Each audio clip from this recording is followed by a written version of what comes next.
Good morning, good afternoon, good evening, depending upon where you're joining us from. I'm Ira Feldman, the MEPTEC Executive Director, and I welcome you to today's MEPTEC IMAP Semiconductor Industry Speaker Series. In terms of upcoming events, on April 4th and 5th, we will have a virtual event, a new event we're calling Not Just Chips, looking at cross-functional design, packaging, and test challenges, all the things in addition to the integrated circuit that's needed to have a successful product. We are still accepting abstracts until the 27th of this month. So if you're interested in presenting, please send us an abstract. We'd like to include you in the program. There's all kinds of areas of interest. If you need more information or to submit an abstract, please reach out to Rosina at meptech.org, or myself. So this should be a fun virtual event. And then in terms of MEPTEC, we are a membership-supported organization, which allows us to produce events like this for free and helps produce our other events. We run on an annual basis, so membership invoices are going out for renewals this week or next for people who've previously been members. Please consider joining if you have not done so in the past. It's meptech.org. It's very economical and it helps us produce these events. We're also open to corporate sponsors. We have different levels. If you need more information, please ask Rosina for the details. So without further ado, today's Semiconductor Industry Speakers Series presentation by Jan Vardaman from TechSearch International is Outlook for 2023, When and Where Will Growth Return? For the one or two of you on the call who do not know Jan, let me say that she's typically a person in the industry who needs no introduction, but I will introduce her. She is the president and founder of TechSearch International, which provides market research and technology trend analysis. And I did the math for over 35 years. So that's a rather significant milestone. So congratulations, Jan. She's also a columnist and an author to various industry publications, and she's very involved in different groups, including SEMI, SMTA, IMAPS, and MEPTEC. And it is always a pleasure to speak with Jan and to hear Jan speak. So let's turn it over to Jan. Happy New Year, everybody. I'm going to talk to you about the outlook for this year. And we're going to talk about when and where growth will return. But first, let's take a quick look at 2022. Our applications that were driving our volumes kind of slowed down. So we saw the smartphone shipments decline in last year from the 2021 record year, but we're going to have some recovery in 2023. The reason we had a decline, it was really driven by the lower demand because we had a decline in consumer spending because of rising inflation and a lot of lockdowns in China. China actually counts for a lot of the smartphone shipments. So with 1.4 billion people, of course, that would be reasonable. IDC says that the smartphone shipments in 2022 were roughly around 1.24 billion units, and they have a growth projection of about 2.8% for this year. We've seen other people have some similar types of small growth projections. Actually, IDC several months back, in 2022, talked about a higher growth rate, but they've kind of revised that down to a 2.8% for this year. So it is a growth rate. The PC shipments declined last year after 2 years of very strong growth. We still have some good sales in business and industrial last year. We've got a bust in cryptocurrency that really lowered our demand for GPUs and special ASICs for the mining equipment. Our 5G infrastructure installation slowed down a little due to the CapEx and OpEx cost and the kind of holes that people kind of put on the spending. The automotive sector is continuing to recovery, so a lot of people have been focusing their efforts on automotive electronics. So one of the things I want to point out about the smartphone area is if you look at this graph from IDC, you'll note 2021 was the anomaly. That was the high point. We had a huge increase. So we should throw out the 2021 data and just look at the more normal growth that we have now. And of course, there's a lot of inventory in the pipeline right now. In one of the latest Qualcomm reports, they indicated that there was about 8 to 10 weeks of elevated inventory, and that they expected that to be draw down a lot in the first quarter, and certainly most people think that would draw down by the second quarter. So we think that things will improve. Small growth, but the growth we're returning to in the smartphone era is kind of more normal. We've also noted that Qualcomm mentioned that the 5G handset sales in calendar year 2022 were about 600, they think 600 to 650 million. So that's a fairly large number. Kind of almost half of the smartphone sales were 5G, which does give us more room for other, some more growth in 5G sales as a percent of the total market. Now, if you look at some of the latest,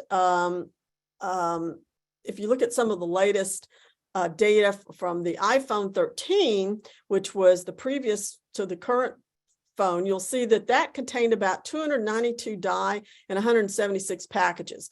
92 of those were wafer level packages, including fan in and fan out. A lot of SIPs and SIP examples, including MEMS and sensors, RF connectivity, and power management. So we tore down that one and could calculate all these things. The other one we saw was the iPhone 14 Pro that we just finished the teardown for. And that contained about 303 die in 177 packages. 97 were wafer level packages, including 7 fan out. Now that's 7 fan out versus 2 fan out in the previous model. We have a lot of, as you can see, a lot of wafer level packages. We also had some laminate CSPs, some lead frame, what we call the MIS, a little bit of ceramic, and some other packages in here as well. So you can see that overwhelmingly, we use a lot of wafer level packages in these mobile phones. So this kind of product really drives some of our shipments of both the fan out wafer level packages in terms of units and the wafer level fan in packages. Now, let's talk a little bit about the PC demand. That also slowed, but if you think about it, it's returning to a normal level after the pandemic-induced buying that we were on. Now, the inventory adjustments for PCs are also expected to clear by mid this year. And if you pull the financials from Intel, you'll see a huge amount of inventory in their financials. You'll also see some in AMD, and that should be gone by middle of the year. The demand for gaming remains very weak. So you'll note that the sales of graphics cards are down, things like that. So we're returning to a more normal expectation for our industry. So cryptocurrency became Humpty Dumpty. We've seen the lower value of the cryptocurrency affects the equipment that's being built, so that there are fewer mining rigs that are sold when the price of cryptocurrency goes down. The Ethereum, which is one of the major cryptocurrencies decline, was really impacted the GPU shipments, which are packaged in flip chip BGAs. If you read some of the NVIDIA financials, it will tell you the sad story there. Bitcoin's decline really impacted the ASIC shipments. That's mainly in a flip chip CSP package. And to give you an idea of what kind of volumes we're talking about, prior to these crashes in the previous years, we would see somewhere between 1.5 to 2 billion units per year. So that's a lot of units in this space. Now let's talk about some of the growth areas. First of all, our 5G infrastructure is going to continue to roll out, even though it's slow. We only are about 50 to 60% complete in the US. And if you've bought one of those new 5G smartphones and you've tried to use that millimeter wave capability that you thought you had, you'll find out that you're going to have to switch back over to your LTE connection because the millimeter wave just hasn't been installed in all places. So we're still going to have to roll that out. There's been a lot more investment in things like C-band and things like that, less expensive bands. And so we will see, that continue to be installed in the future. Countries like India are just getting started with their rollout. So that gives you an idea of, the equipment spend that we'll see over the next several years. This will provide a growth for our fixed telecom. So we'll see a lot of equipment going into this over the years. The military sales have increased. Commercial aviation remains strong. So you'll continue to see a lot, especially as we continue to have our conflict in Ukraine. Automotive manufacturing has seen some easing of the semiconductor delivery problems, but the component shortages are still really a concern in some cases. So you'll see maybe in a case or two of less features included. But this drives our use of discretes and passives. So we'll see an increased demand for those. And the automotive market will continue to experience growth. As we move to electric vehicles, that's going to accelerate the use of our components. We'll talk about that in just a moment. And our industrial segment remains fairly strong. We're going to move to more effective energy use and systems, smart home automation systems, and some upgrade of industrial manufacturing capacity will continue. Now let's talk first of all about the EV market. The automotive market, as I said, is in recovery mode.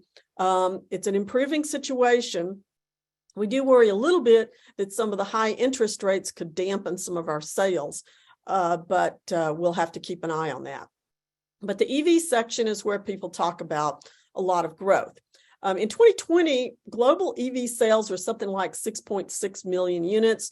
The numbers aren't in completely for 2022, but we could see as much as 10 million vehicles sold this year. The average car has about $330 worth of semiconductor content.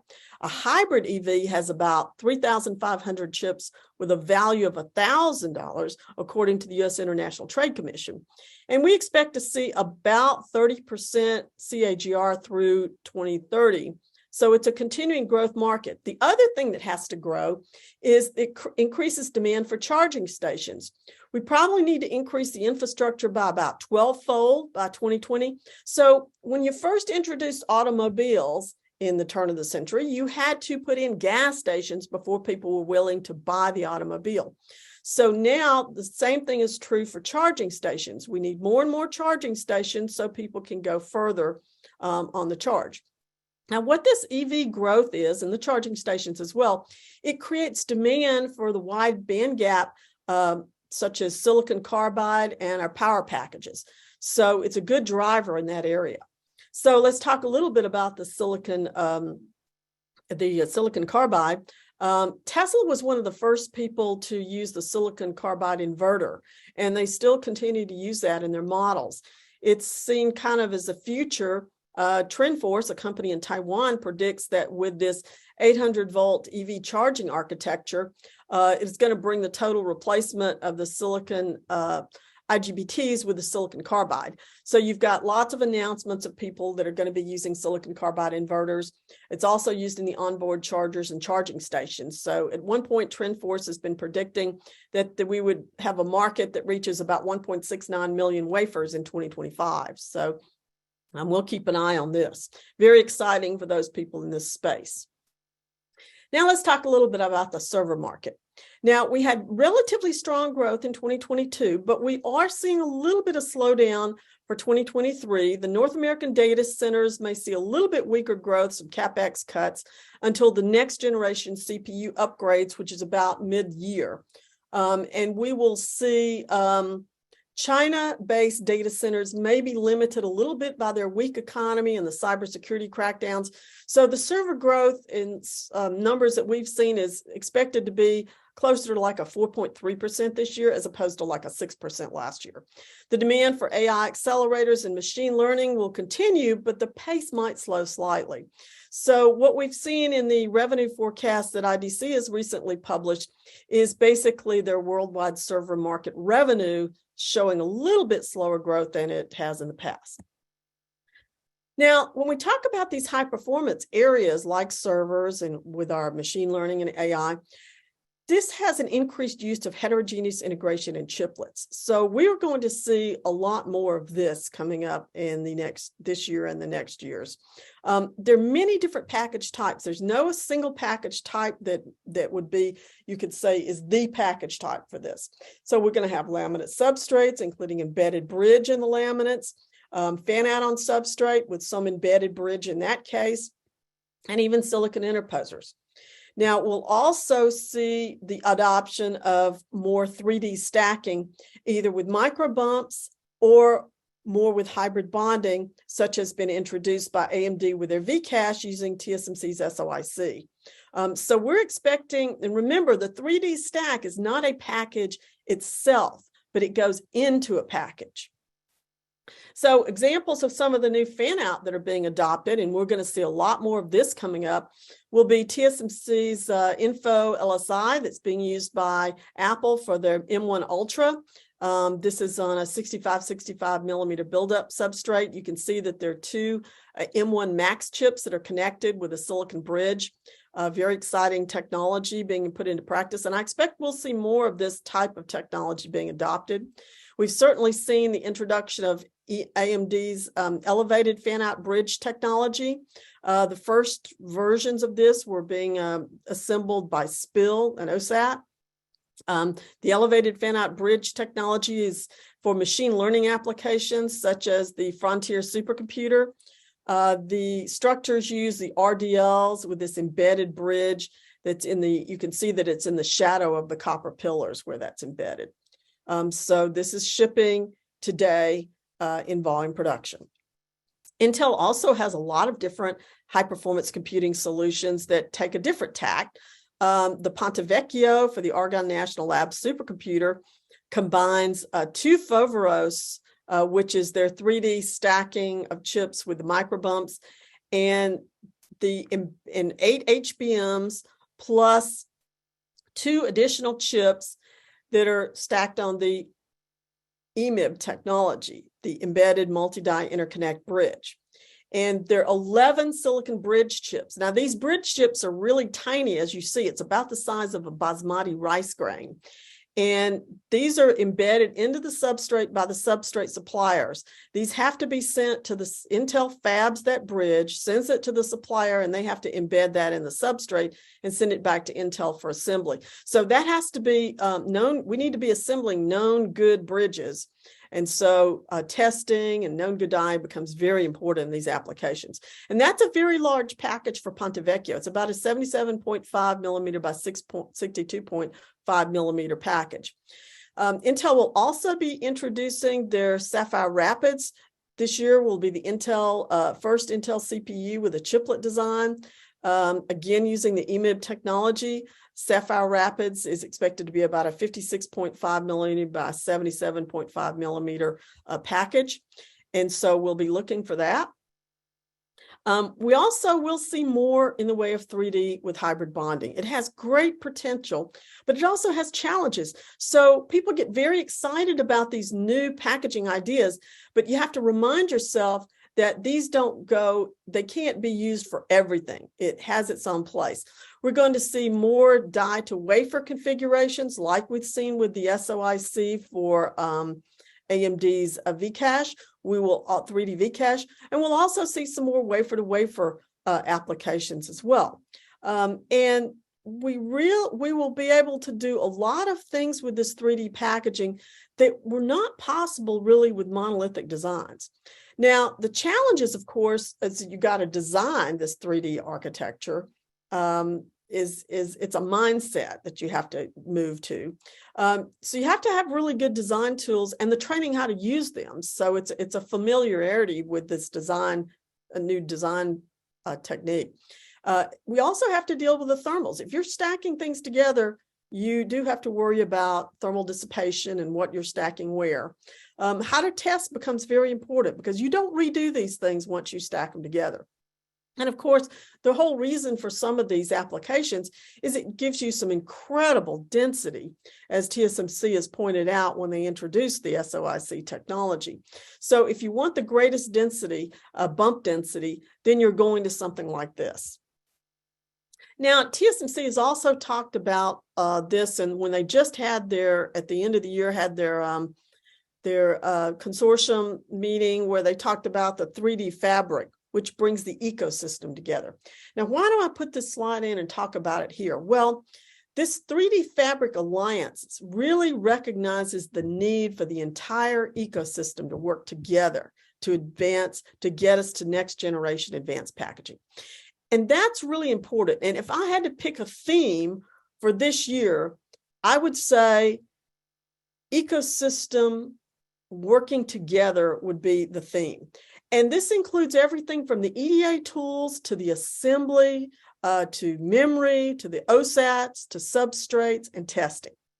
All of these things are important, and everybody has to be working together, bringing this ecosystem together. So TSMC is not the first to say this, but they certainly made a big statement with their announcements for how to achieve the next levels of advanced packaging. And I think we'll see many people echo this theme. Speaking of substrates, let's take a look at where our shortage situation has been. As you well know, if you're in this industry, you've had a hard time getting some flip chip BGA substrates, the build-up type substrates. But in general, the shortage is kind of ending because we had a decreased demand that I've talked about, and we've had a lot of people add capacity, and then we'll continue to add capacity. However, the capacity is still tight for companies without long-term supply agreements. In other words, a lot of the new capacity that's put in place has been allocated to some really big companies with supply agreements. And a substrate supplier can request that capacity to be released if it's not utilized. But a lot of times companies are reluctant to release that unused capacity because they're worried about being caught short if demand were to suddenly increase. And so that's why you have big companies that have these relationships with a major substrate supplier, kind of reluctant to let anybody else use that capacity. And certainly we could very well see an increase in, after the second half of the year, as we move into the third and fourth quarters, and that could be more quickly than people expected. Now, the problem is the industry wants to return to this business as usual and push down on the prices. And, this is a problem because this is how we got ourselves into the mess to begin with, is because people did not treat our substrate suppliers very well. And they wanted to push the price down, and they didn't allow them to have good margins so that they could maintain investments. And it's really expensive to put in a new substrate line. So we really need to, again, remember our ecosystem, and this is a very important part of the ecosystem, and work together with our substrate suppliers so that we maintain a healthy industry moving forward. Because every one of these applications, whether I'm talking about a fan out with embedded bridges, whether I'm talking about laminates with embedded bridges, whether I'm talking about silicon interposers, any of this stuff needs a build-up substrate for those high-performance applications. So very important technology. So now let's shift gears just a moment and talk about where are the growth regions. Well, it's very interesting to see what's happening with a lot of the shift out of China and people moving to potentially manufacture in India. India's electronics market is really poised for some growth in smartphones, telecommunication infrastructure equipment, and consumer products like wearables and maybe even electric vehicles. There's a strong government push and spending to create a domestic manufacturing ecosystem for this. The focus really is on establishing semiconductor assembly, testing, marking, packing. And so we're talking about emphasis on OSATs, emphasis on semiconductor design. And of course, India does have some strength. There's a strong EMS business there that can expand into modules and SiP production. There's some growing printed circuit board manufacturing, some OSAT assembly in place for some QFN type lead frames, and it has a large labor force. So that's very important when we talk about manufacturing. Some of the smartphone assembly is already moving from China to India. You've seen that Foxconn has increased the workforce up to 70,000 in 2 years for iPhone production in India. We've seen Samsung, OPPO, and the others have plants in northern India. Pentagon is making smartphones for Apple now. We've got a lot of China-based ODMs making handsets for their partners, including Xiaomi and Samsung. We've heard that Wistron is putting in a plant for mobile phone manufacturing. A company called Dixon Technologies and Lava International are supposed to be in talks to set up some JVs in India to manufacture components for mobile phones. And so we've seen Apple sold about 6 million phones in India in 2021, which is a record year for them. Samsung is also a player in that market. So wearables also shows very strong growth. Wearables has been a fairly strong market for us. And IDC expects India to surpass the US to become the second largest wearables market globally, only behind China. We had some tremendous growth in Q2 of last year. In the first 9 months of the year in 2022, there's about 75 million units shipped. Now, there's smartphones that are like smart watches, such as the Apple or some of the others. And there's some local manufacturing that's increasing local brands. And SiP is very common in these. Now, as I mentioned, the 5G rollout is just starting in India. Airtel says it's going to cover 5,000 towns and cities by March 2024. Another company says that they will be targeting the coverage of the entire company by December 2023. So we can well imagine that there will be a lot of growth in the infrastructure being put in there. So that's a tremendous boost for our industry. Vietnam's another interesting area. Their economy grew last year about 8%. That was the fastest annual pace they had experienced since 1997. Now, it's going to slow a little bit this year with the general global economic situation. Yes, I mean, our economies globally are going to slow a little bit this year, at least in the first 2 quarters. Electronic manufacturing is expanding. Intel has, of course, made an expansion in one of their largest overseas assembly operations. It's located there. Amkor has announced their new IC packaging and assembly facility will open this year. Semco has a flip chip BGA substrate manufacturing facility that they've expanded this that should be coming online this year. By the end of the year. Dell reportedly is going to transfer 60% of their notebook production to Vietnam next year or in the next year or so. At least that's the rumor. Quanta is reportedly setting up a plant for some of the Apple MacBooks. Inventec has a new plant to be completed. And Samsung has announced a $220 million R&D facility in Hanoi. Now, the strengths in Vietnam are things like smartphone production is there. We're going to get more OSAT assembly and IDM assembly. And it has a very young labor force, and that's always very important. Now let's talk about some other areas. Here in the US, we're expected to spend about $52 billion in semiconductor production, and this is going to be funding through NIST. We don't know exactly all the details about this yet, but we do know the amount of money that's been committed. Yes, a lot of this goes to semiconductor fabs, but there's also some in here for test and packaging, around $2.5 billion. And we should see some of that, some work for breakthroughs in metrology, instruments, material characterization, testing, some to the order of $500 million for that. So there's some things related to the back end in this as well as a lot of, basically a lot of work for R&D. If we look at Europe, Europe also has a CHIP Act. So they are basically strengthening their research and innovation capacity in Europe.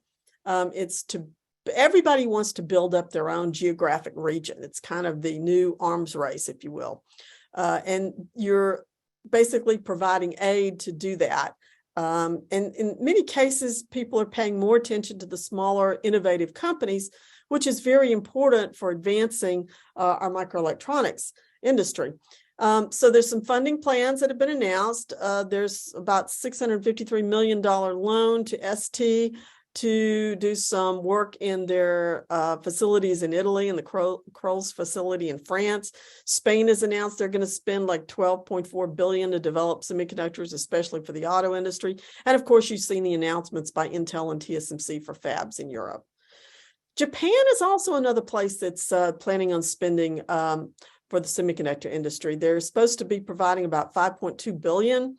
67% of that was for TSMC's plant in the Kumamoto Prefecture in partnership with Sony and Denso, and that's scheduled to begin mass production at the end of 2024.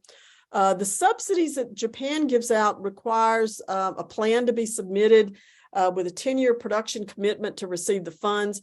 If you don't do what you're going to say you do, you're supposed to pay that money back, which is a very good idea. METI is providing support for other organizations such as the GISO Open Innovation Network of TOPS. This is called Joint 2. This is a group that's been a consortium-based organization put together by Showa Denko, which is now will be adopting a new name, Resonek, this year. That's in Kanagawa Prefecture. They basically are working on developing a package evaluation technologies, materials, substrates, and equipment for next generation, including silicon interposer 3D chip stacking with TSVs. And this includes work on things like fine pitch bump bonding, RDL formation, larger substrates, flip chip bonders, and equipment for panel, CMP, some temporary bond, debond, panel grinding, plating, wafer molding. A new organization has been announced, Rapidus, a chip, a kind of a venture, joint venture backed by the Japanese government. And what their idea is to build a production line that integrates front-end and back-end processes. Their goal is to be, a very lofty goal is to be in mass production of sub 2 nanometer semiconductor chips. Their focus is really on reduction in cycle time with the support of IC design from the fab into the back-end production, including 3D packaging. And they're really focused, as Japan always has, on the partnerships between material suppliers and equipment makers. Again, recognizing that the ecosystem is very important and everyone needs to work together. So in conclusion, what I'd like to say is that, yes, the WSTS and other people are predicting that we're going to have a decline in the global semiconductor market, about 4% in 2023, maybe down to only $557 billion. This is revenue, the biggest contraction since 2019. But a lot of that is because of the memory segment. It's a price decline that we've seen for a commodity market. So people shouldn't get so bent out of shape about the revenue decline because it's a revenue decline. It's not a unit volume decline. Demand is going to return to more normal growth rates, which means that we'll still see growth for PCs and smartphones. It just won't be at that rate that we saw that was an out-of-cycle rate for the year 2021. Now, our industry growth areas are 5G, automotive EV, data center, and server. They have a potential to slow, but I think what we're going to see is by the end of the second quarter this year, we'll see a lot, people have a lot happier faces on. Long-term regional growth areas to watch include India, Vietnam, and I didn't get to talk about too much in Malaysia, but I was just there at the end of the year last year, and I noted that they have a tremendous advantage in their workforce, a lot of women in their workforce, and very strong growth, especially in the automotive segments in Malaysia. So another very strong area as well. So I think we need to watch and see how things go. We'll watch what all this funding does, all the governments around the world spending money. And with that, I'd like to thank you very much. And I hope I've allowed plenty of time for question and discussion. Thank you. Thank you, Jan, for a great presentation. It's always exciting to hear, and it's exciting to hear that there are all these different areas of growth. Cool. One of the questions comes from Andy.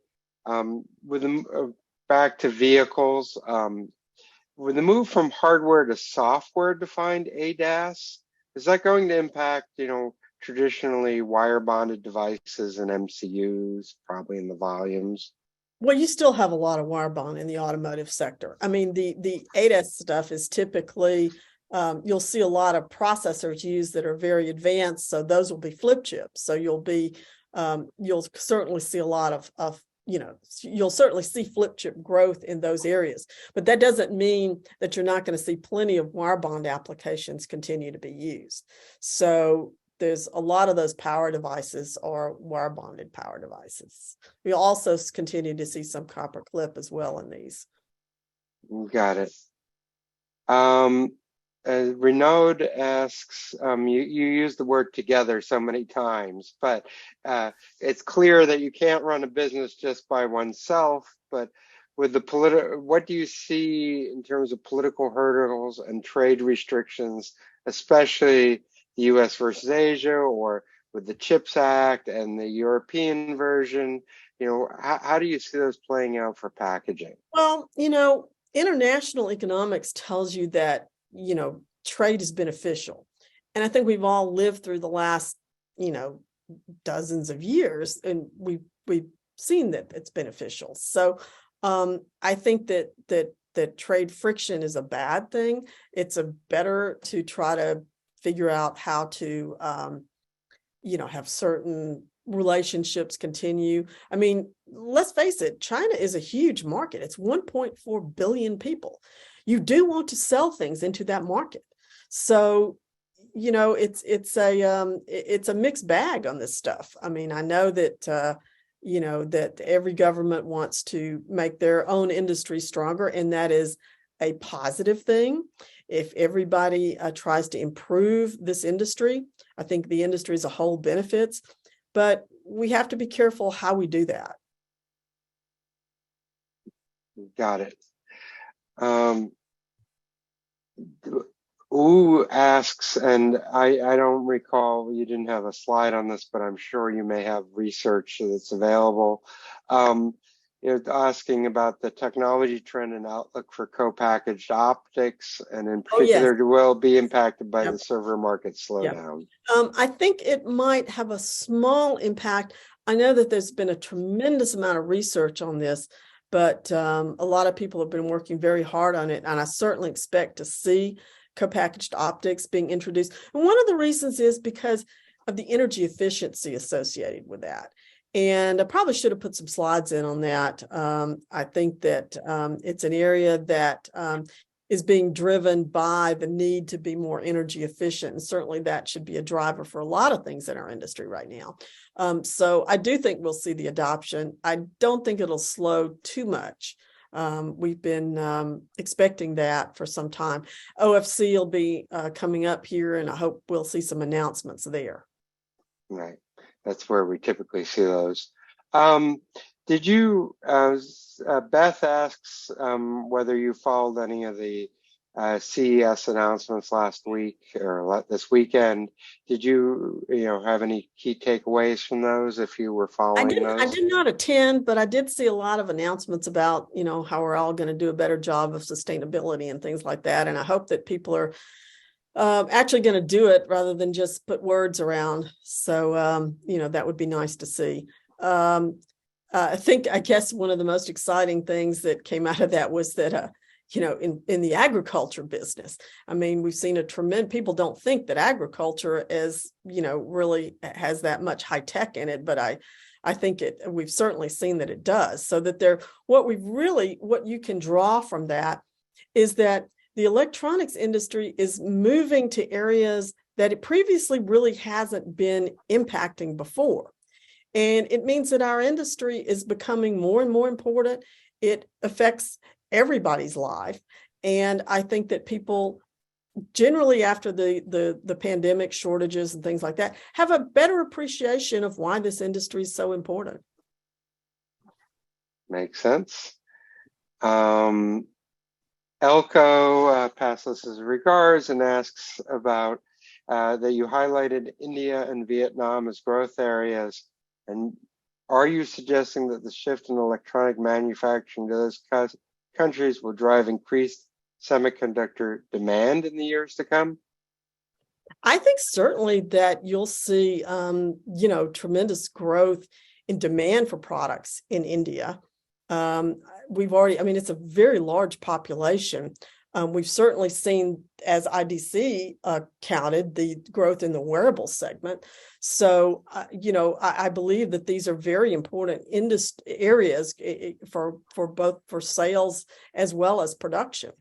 And I think that, and think about, actually the thing we just talked about from the CES show. Think about how agriculture is in India.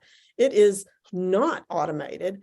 And can you imagine what the production could be if you had, you were able to increase production? And that's certainly going to become important. So I think that there's many opportunities in these areas. And I just picked two regions to talk about a little bit, but I think that we need to see, other regions that have potential growth as well. Okay. Wow. The questions keep coming. This is fantastic. Okay. I'm just trying to filter a few of them. Let's see. Okay. I was asking the geopolitical position of Japan between the U.S. and China could provide an alternative to Taiwan. Do you see expansion to Japan, or will the expansion go to Vietnam and India? And I think one of the things we need to keep in mind is most of the expansion you were talking about in India is, let's say, on the EMS side, the assembly side, not the chip fab, not the supply.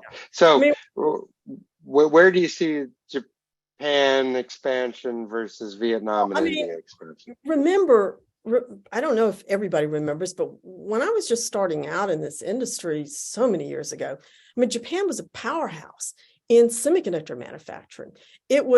It had a VLSI program that allowed it to gain the technology to compete with IBM back then. That was the memory king. Now that's a really long time ago. Hitachi, yeah. But so Japan was a powerhouse in semiconductors. They kind of gave that away. And now they've decided that it's important to get that back. Now, they've always been known for their materials and equipment development. If you look today in any state-of-the-art facility, you'll see a lot of Japanese material and a lot of equipment. They have a lot of attention to detail. They've had a long experience. And one of the things I know, and I know you people must be sick of hearing me say the word togetherness, but they have a very close relationship working with the customer and the material and equipment supplier that's allowed those things to develop very well. And taking advantage of that, they want to regain a position in the semiconductor industry again. And that's certainly possible. I believe that they will be able to do that. It's a matter of commitment and willpower. Now, one of the problems in Japan also is lack of labor and lack of individuals that want to go into this in our industry. Same problem we have here. How many of you have kids that went into this industry? Not as many as we would like. So, we really, that's the strength of places like Vietnam and the places like India. It's cool to work in this industry. In the US and perhaps Japan, it's not cool to work in manufacturing. So it's something we have to get over somehow if we're really going to move forward. And so that's going to take probably more than any of us can figure out how to put together on this seminar anyway. Okay, good point. See, so this is a question about, actually it's three separate things, but it says when do you see TGV, through glass via, glass interposers, and fan out PLP picking up volumes in production? And I'm sure those are more detailed forecasts. Three different questions. So yeah, I know. Glass is very interesting. There's always a debate whether the glass is half full or half empty. Or even there. If someone could show me some board level reliability data on a glass substrate or a glass interposer, I would be so excited. Now, my friend here in town, Dave Mendez, over at Flex, says that if anybody's got a glass substrate, he will run it for free and give you a profile of it to tell you if it's reliable at board level. Now, I wish some of you folks would take him up on that so we could get some data so we could talk about this area and see if we got something or not. Now, the question about panels, we just finished a big report on flip chip where we talked about what's where panels are used today. Samsung has their panel line that's used for their watch production. Nepes had the Deca technology that they licensed. They're producing off that panel line for the PMICs and things for Qualcomm. They just started that last year. There's also a company in Singapore that has a panel technology that they have licensed to companies in Taiwan. They've licensed it to ST, and ST is doing some kind of power devices in production on that. They've also have a plant in China, and that's a very inexpensive process that's being used for some power devices. So depending on where what you're trying to do, you have to pick the right package technology. It's not one technology that meets all needs. So there's a lot of activity in panel, and call us, we'll tell you all about the report we just did, and we did some forecasting. So there's a place for everything. The thing about panels is anytime you do anything in a large area, you need large volumes to fill the panel. That's very, very important. You also need high yields. So, known good die to put in those things, very important as well. Right. Agreed. What's about the 5G implementation in Europe in general? Any special traction on the 5G millimeter wave versus sub-6 gigahertz? Sub-6 gigahertz doesn't give you the same advantages that everybody touts when they talk about 5G. So what we want to see is more of the millimeter wave to achieve the advantages we're talking about. But the problem with millimeter wave is you have to install a lot of small cells because of the way that transmits. And so that can be more expensive. So that's why your rollout is, you've seen it in cities, but we did, some of you know that have read our report, we did the speed test on our iPhone using the AT&T network. And, it didn't give you the things that you thought you were going to get as far as, the speeds. So I think that's because we haven't rolled out millimeter waves. So we've got a ways to go. And I think that some people have done a very good marketing job of getting us to buy 5G phones, but they haven't done a good enough job of installing the infrastructure.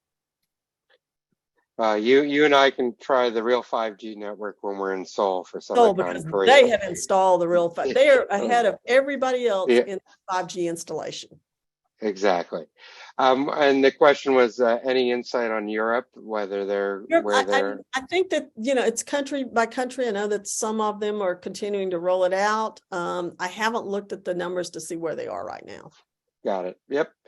And, like a lot of things, if people want to talk specific numbers, they should get a hold of you versus, yes. Okay. Gerald asks, there's a lot of fab announcements for the U.S., especially in relation to the CHIPS Act, but OSATs seem to be hesitant. Will the back end still be predominantly in Asia? Well, we're running some surveys on this very question right now. Some people have told us that they would like to continue to use their existing supply chains because they've invested a lot of time and money and they know how those work. And they want to continue to use those. If you ask Intel, for example, they have invested a lot of time and effort in their supply chain. And so, that supply chain doesn't have a lot of assembly capability. It has assembly capability in China, Vietnam, Malaysia, and some test capabilities in Costa Rica. So, but we have a lot. There's about, I think I totaled them up this morning. We're looking at what is actually in North America today. And there are somewhere almost 30 companies that have assembly capability in North America for OSATs. But these are smaller companies for smaller volumes. They're not high volume. Any high volume capability here is typically captive. And there's a fair amount in Mexico, which we've just done a little bit of a deep dive that we'll be publishing in our next report to talk about what's in Mexico and why it's there. will also, it's volume. It's very high volume. That's a lot of folks have some. And it's not just lead frame type parts. It's SIP production, very big SIP production. But you have to have customers commit to use the capability here. What we've seen is medical and defense companies have committed to use some of that here, but their volumes aren't that big. I mean, it's nice, but their volumes aren't that big. And so what you need is, if you really want to have use of the money that's being appropriated by the federal government, you need commitments from companies that they will use some assembly that would be put in place to do high volume. And that has to be a completely automated facility. And everybody tells us your prices have to be competitive with overseas.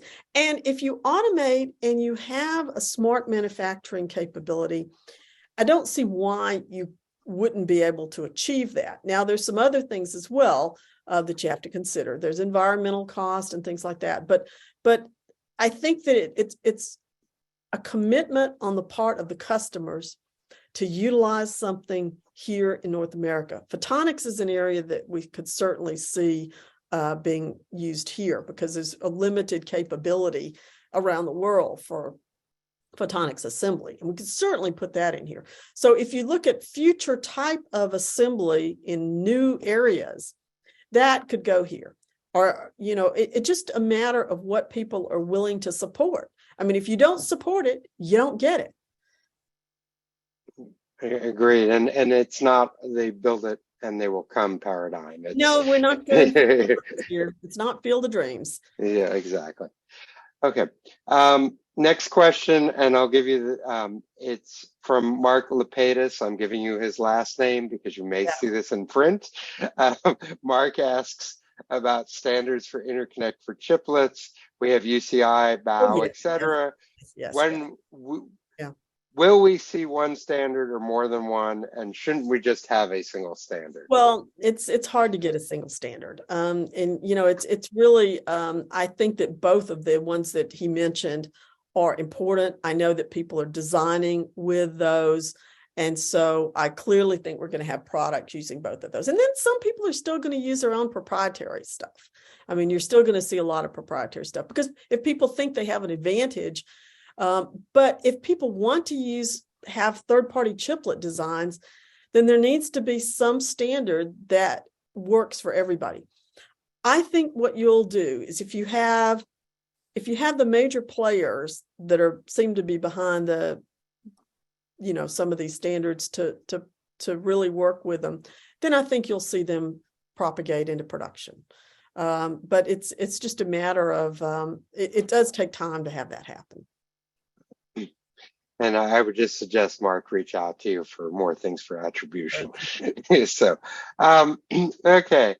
Elko asks, how do you see the China technology, equipment, and semiconductor trade restrictions impacting semiconductor industry growth? Will there be a bifurcation in the semiconductor market, east versus west? Good question. Well, the problem with limiting semiconductor companies from selling equipment into an emerging market is that it decreases their revenue. And when you decrease a company's revenue, then it decreases their amount they can spend on R&D, which decreases their ability to develop the next generation equipment. So it's kind of a bad situation. Now, I understand some of the rationales and discussions, but frankly speaking, some of the best equipment for semiconductor production has been produced by U.S. companies, bar none. With the exception, of course, you have ASML, which is not a U.S. company. It is a European company. And they are the king of their space. And but these companies depend on revenue to sustain further growth. I think right now at ISS on Half Moon Bay, if they haven't washed away, they're discussing some of these issues. So I think that we'll look for some of the reporting coming out of that to see what the industry has to say about this very important question. Right. Agreed. Akio asks, are there stating that, silicon photonics is growing, but would it be a key challenge to combine the silicon photonics with the silicon electronics? Oh, I'm not sure I can answer that question. That's an OFC sort of question. That's an OFC question. Join me at OFC. Yes, We'll yes. find an answer. Yeah. Okay. Okay. I'm trying to think. Lots of compliments, so that's always good. You talked about U.S. equipment manufacturers, but this anonymous question is that, IC EDA tools are mostly North American dominated. That's true too. That's true too. And the question was, how can China move up to dominate the IC fabrication without the EDA tools? Well, they would have to develop their own EDA tools, and that's certainly an important part of this whole equation. It can be done. It just takes a longer time. It's not a question of can you do, it's the question of the length of time it takes you to develop things. You may slow things down in the development of a region if you try to deprive it of equipment and design, but you won't stop it. You'll just slow it down because everybody's going to try to develop their own capabilities, because we just talked about how important this industry is. Every country needs to develop a capability with semiconductor production and the assembly in order to move into, to the future. And so, you either have to do it where you develop it all in your own place, or you have to have partnerships. Now, what's happening, we see, is a lot of the companies in China are going to put facilities in other places. They're going to be assembly facilities that are owned by Chinese companies down in Mexico. They're moving into India. They're moving, so how long have we all been in this industry together? It's a global industry. So, we got to figure out how to make the whole thing work for the benefit of everybody, and somehow continue to advance our industry. But yeah, you do slow down the rate of progress if you cut off exports into a single region. Right. And I think you just answered sort of the other question is, Ming asks, when do you think globalization will return to the semiconductor industry? And I don't think it's left, but I'll let you. It hasn't completely left, but it's certainly being hindered a bit. But let's face it. This industry, as long as I can remember being in this industry, one of the most exciting things about it has been that it's a global industry and a global community. And as a whole, we've made a tremendous amount of progress. I don't think we want to see that progress slow down. I think we need to have we hope the diplomats come up with some really good solutions to some of these issues that are non-electronic technical issues. But for the folks of us that are in the electronics industry, we would like to keep making progress. Agreed. Well, I see that there's a bunch more questions, but what I'll suggest is they reach out to you. Okay. Thank you so much for a great presentation, Jan, and entertaining all the questions. Okay. Yes, I'm looking forward to seeing you next month. Just a reminder, on April 4th and 5th, we'll have Not Just Chips. If you're interested in presenting, please send an abstract to Rosina no later than the 27th of this month. It'll be a virtual event, and we look forward to having everybody participate. And with that, I want to wish everybody a great day. I look forward to seeing everybody and hope that 2023 is a great year for everyone. So thank you.